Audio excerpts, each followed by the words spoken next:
महाकालेश्वर 12 ज्योतिर्लिंग में से एक है एंड ये सिचुएटेड है मध्य प्रदेश की सिटी उज्जैन में। महाकालेश्वर ज्योतिर्लिंग को सबसे शक्तिशाली ज्योतिर्लिंग माना गया है।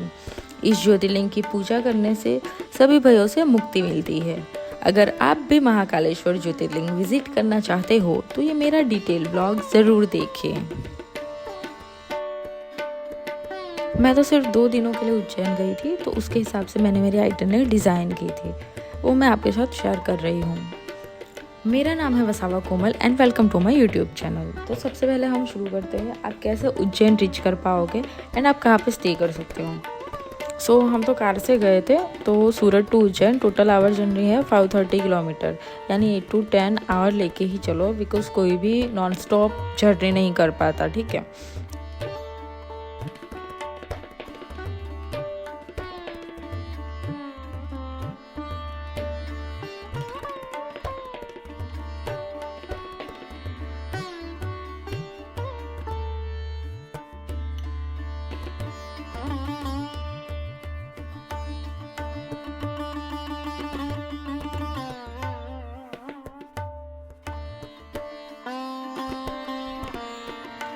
सेकंड ऑप्शन है आप ट्रेन से आ सकते हो। थर्ड ऑप्शन आप बस से आ सकते हो, फ्लाइट से भी आ सकते हो। उज्जैन से नियरेस्ट एयरपोर्ट पड़ेगा इंदौर एयरपोर्ट, तो आप इंदौर उतर के उज्जैन आ सकते हो। डे 0 यानी हम लोग रात के अराउंड 11 बजे सूरत से निकले थे by car and we reached Ujjain around 9 AM।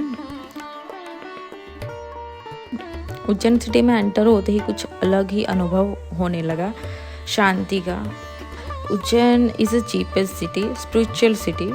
But सबसे पहले हम पहुंचते ही हमने जो हमारा स्टे बुक किया था वो बस स्टैंड के एकदम पास ही था और महाकालेश्वर मंदिर से 5 किलोमीटर की दूरी पर था।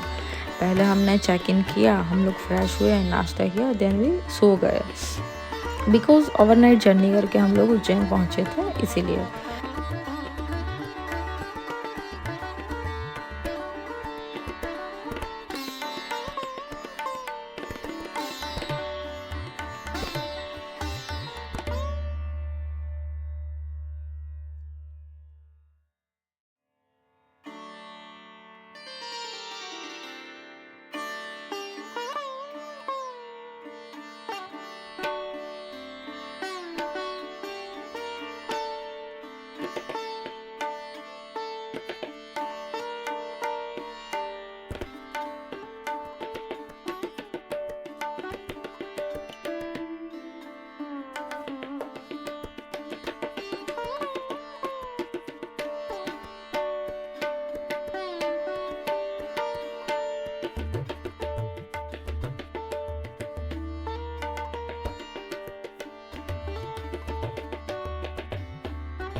फिर हम अराउंड 4 बजे उठे, हमने हमारा लंच किया, देन वी हैड टू काल भैरव टेम्पल। ऐसा माना जाता है कि महाकालेश्वर विजिट करने से पहले काल भैरव टेम्पल विजिट करना बहुत ज़रूरी है। जैसे ही हम टेम्पल के पास पहुँचे तो बहुत सारे लोग पार्किंग में गाड़ी लगाने के लिए हमें गाइड कर रहे थे, बट सिर्फ शर्त इतनी थी कि हमें उनकी शॉप पर हमारे शू चप्पल्स रखने थे और वहाँ से पूजा का सामान खरीदना था। वो अराउंड हमें एक पड़ा 150 to 200 अप्रोक्स में। जैसे ही हम लोग काल भैरव टेम्पल की तरफ गए, वहाँ बहुत सारे दुकानें लगी थी और वो अराउंड वही सेम पूजा का सामान 30 to 50 रुपीज़ का बेच रहे थे। देन वी रियलाइज के फ्री पार्किंग के नाम के चक्कर में उन्होंने पहले ही पार्किंग के पैसे हमसे वसूल लिए थे। तो ये थोड़ा ध्यान रखिएगा। अगर आप मीन्स के कोई भी साइट सीन करने जा रहे हो तो आप वहाँ से कोई ऑटो रेंट कर लो और सारा साइट सीन घूम लो, या तो आप अपनी कार से जाना चाहते हो तो पहले ही आप अपनी पार्किंग की जगह ढूंढ लो, क्योंकि ये जो भी मंदिर टेम्पल्स होते हैं तो वहाँ पे ये होता ही है।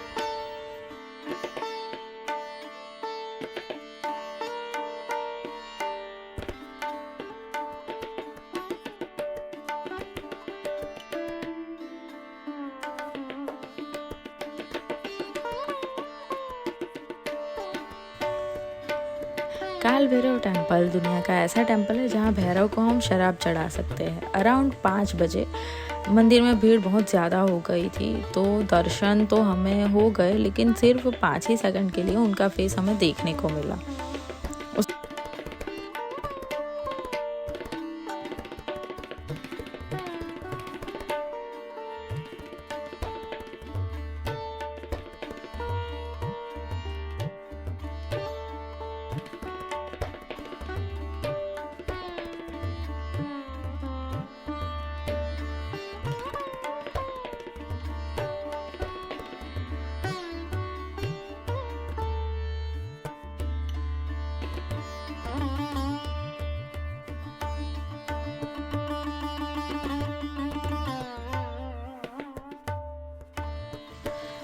उसके बाद हम गए गढ़ कालिका माता मंदिर, जो 51 शक्तिपीठों में से एक है। कहा जाता है कि माँ शक्ति का होठ यहाँ गिरे थे। वहाँ थोड़ी पार्किंग की दिक्कत हुई, सो मैं सजेस्ट करती हूँ कि आप अपने होटल से ही ऑटो रेंट कर लें, जो आपको 300 to 350 पर पर्सन के अराउंड ऑटो चार्ज करेगा। एंड उसमें आपको सारे टेम्पल की विजिट भी करा देगा, सारे साइट सीन करा देगा।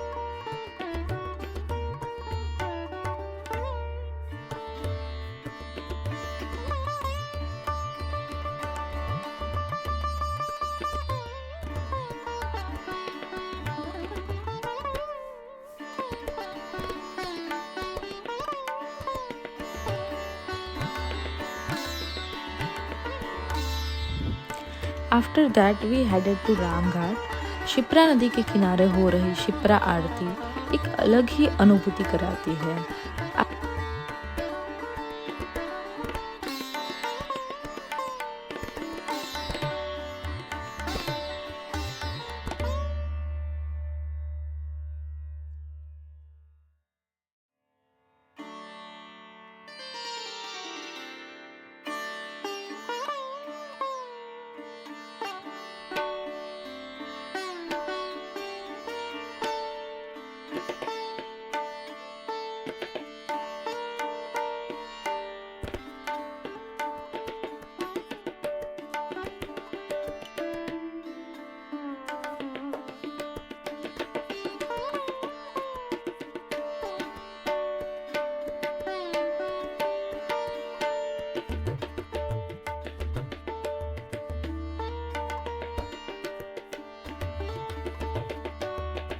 आरती अटेंड करने के बाद हम महाकालेश्वर कॉरिडोर देखने के लिए निकले, बट अप्रॉक्स 45 मिनट तक हमारी गाड़ी मार्केट के ट्रैफिक में फंसी रही। देन वी डिसाइडेड कि वी टुक ई रिक्शा।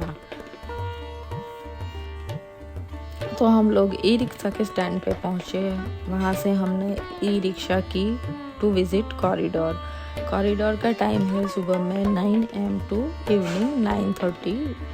आप वहाँ घूम सकते हो फ्री ऑफ कॉस्ट, ये बिल्कुल भी फ्री है, आपको कुछ भी पैसे पे नहीं करने हैं कॉरिडोर विजिट करने के लिए। अंदर बहुत सारे आपको खाने पीने की दुकानें मिल जाएगी। अगर महाकालेश्वर मंदिर तो वो भस्म आरती के लिए बहुत फेमस है। भस्म आरती अगर आपको अटेंड करनी हो तो आपको ऑनलाइन उसकी बुकिंग करानी पड़ेगी, या तो फिर आप ऑफलाइन भी वहाँ पे अगले दिन बुकिंग करा सकते हैं। अगर वहाँ से भी आपको स्लॉट नहीं मिलता है तो फिर आप ऑनलाइन विजुअल देख के भी भस्म आरती देख सकते हो। वहाँ पे अंदर कॉरिडोर के अंदर ही भस्म आरती का ई विजुअल देखने के लिए सेटअप लगा ही है। वहाँ से आप सारे ज्योतिर्लिंग के दर्शन कर सकते हो। हमने महाकालेश्वर ज्योतिर्लिंग की भस्म आरती का विजुअल देखा, अराउंड 150 to 250 पर पर्सन अप्रोक्स में। वो आपको 5 मिनट तक आप भस्म आरती देख सकते हो। फिर शाम को 7:30 PM को वहाँ लाइट एंड साउंड शो होता है। फिर शाम को 7:30 PM को वहाँ लाइट एंड साउंड शो होता है, जो बहुत ही बेहतरीन है। लेकिन अनफॉर्चुनेटली मीन्स के कॉरिडोर इतना बड़ा है, तो हम एक साइड से दूसरी साइड, दूर से तो वो दिख ही रहा था, लेकिन एक साइड से दूसरी साइड आने में ही हमको इतना टाइम लग गया भीड़ की वजह से। ये हमको पहुँचते पहुँचते तो लाइट एंड साउंड शो भी ख़त्म हो गया था। फिर पूरा कॉरिडोर तो हम घूम नहीं पाए, लेकिन अप्रोक्स आपको घूमना हो अगर पूरा कॉरिडोर, तो वो 2 घंटे लेके आप चलो, क्योंकि इतना बड़ा कॉरिडोर है। आप धीरे धीरे देखते देखते चलोगे। बहुत सारी मूर्तियाँ बनी हैं, आप मेरे वीडियो में देख ही सकते हो। अलग अलग मूर्तियाँ बनी हैं, बहुत सारा कुछ है, स्टॉलें लगी हैं, ये वो। तो अप्रोक्स आपको 2 घंटे तो ज़रूर ही जाएंगे। तो ये था हमारा पहला दिन, और हमने ऐसे हमारा पहला दिन बिताया। अब इसके ऊपर से मैं थोड़ा सुझाव देना चाहूँगी। एक तो आपको अधिकतर जगहों पर यहाँ पे कैश ही चलता है, तो आप कैश साथ रखना ना भूलें। दूसरा, भीड़ ज़्यादा होने के कारण, यानी कोई भी फेस्टिवल है, वीकेंड है, तो मंदिर में भीड़ ज़्यादा ही रहती है, तो आप थोड़ा अतिरिक्त टाइम लेकर चलिए।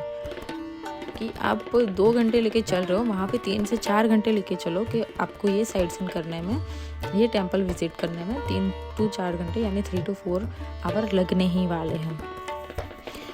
तीसरा, यदि आप सभी मंदिरों को आराम से देखना चाहते हो, तो प्लीज़ आप ऑटो ही किराए पे लो। वो आपको लगभग 250 to 300 रुपये में सारे ही जो भी फेमस टेंपल है, मुख्य मंदिर है, उनके दर्शन करवा देगा। तो पहला दिन हमारा ऐसे बीता।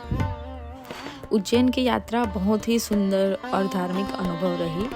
मुझे उम्मीद है कि मैंने जो भी अपनी यात्रा के दौरान गलती की वो आप ना करें, और अपनी आइटिनरी पहले से ही अच्छे से तैयार कर लें। अगर आपको मेरा व्लॉग पसंद आया हो तो मुझे सब्सक्राइब करना ना भूलें, और इस व्लॉग को अपने दोस्तों के साथ ज़रूर शेयर करिएगा। ये था मेरा पार्ट 1 एंड पार्ट 2 1 वीक के बाद मैं इसी मेरे यूट्यूब चैनल पे अपलोड कर दूँगी, तो आप वो भी देख सकते हो और अपनी आइटिनरी उस हिसाब से डिज़ाइन कर सकते हो। Thank you.